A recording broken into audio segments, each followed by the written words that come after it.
Hi, my name is Andrew Boswell, and today I'm going to be talking about natural gas and ocean energy. So first, I'm going to be talking about natural gas. And natural gas is an odorless, gaseous mix of hydrocarbon molecules, mostly composed of methane.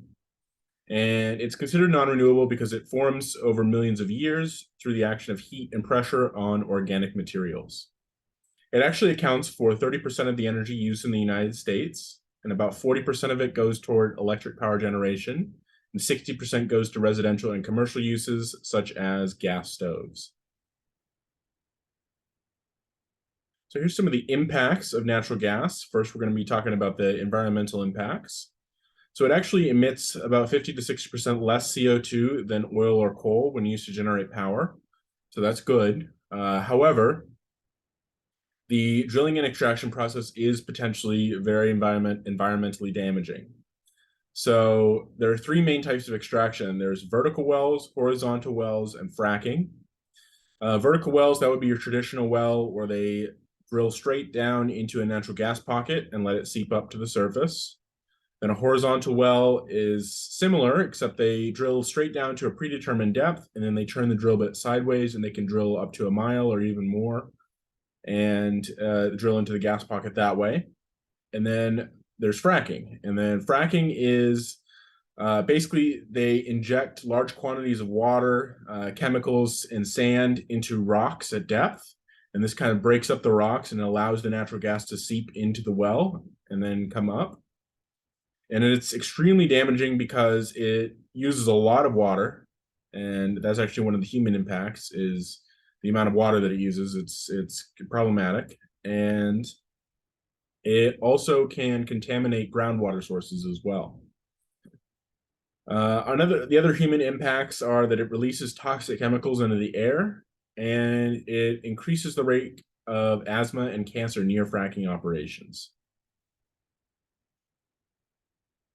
So the main regulator of natural gas is the Federal Energy Regulatory Commission, which is part of the Department of Energy. And it regulates the pipeline, storage, and facility construction. Now I'm going to be talking about some types of ocean energy. And ocean energy is any renewable energy that comes from the ocean. And it's renewable because all the processes that create ocean energy are created by the sun or the moon. And the first of which is tidal and currents. These are similar types of energy generation. Tidal energy usually happens along the coast. Current energy generation usually happens in deeper water. And we have wave energy. So this is potential energy stored in waves converted to kinetic energy. And then we have temperature gradient. Temperature gradient is basically using the difference between higher temperature surface water and lower temperature deep water, and using the difference between the two to create energy.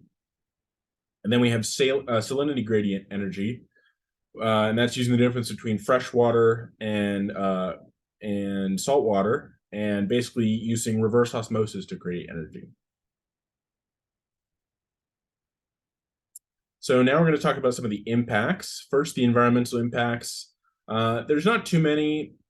There can be collisions with marine life and underwater sound pollution, which marine mammals are extremely sensitive to, as well as habitat changes from the infrastructure that has to be put in the ocean. The human impacts are few and far between. It just takes up marine real estate. You can't see very much of it. Most of the infrastructure is actually below the waterline, so it's mostly invisible. However, like I said, it can take up space that is valuable to recreational activities.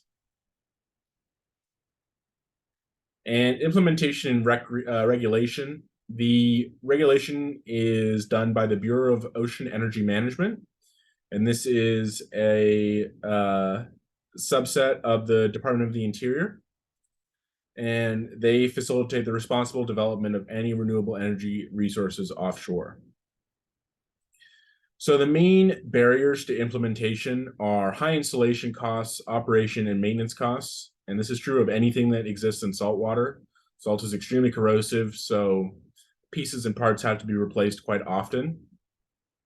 there really hasn't been enough research done on infrastructure and technologies. There aren't developed supply chains, and they don't have any standard designs for a lot of these different types of ocean energy.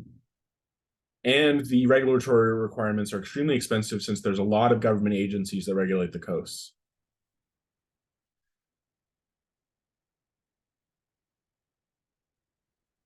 And that's it. Thank you very much.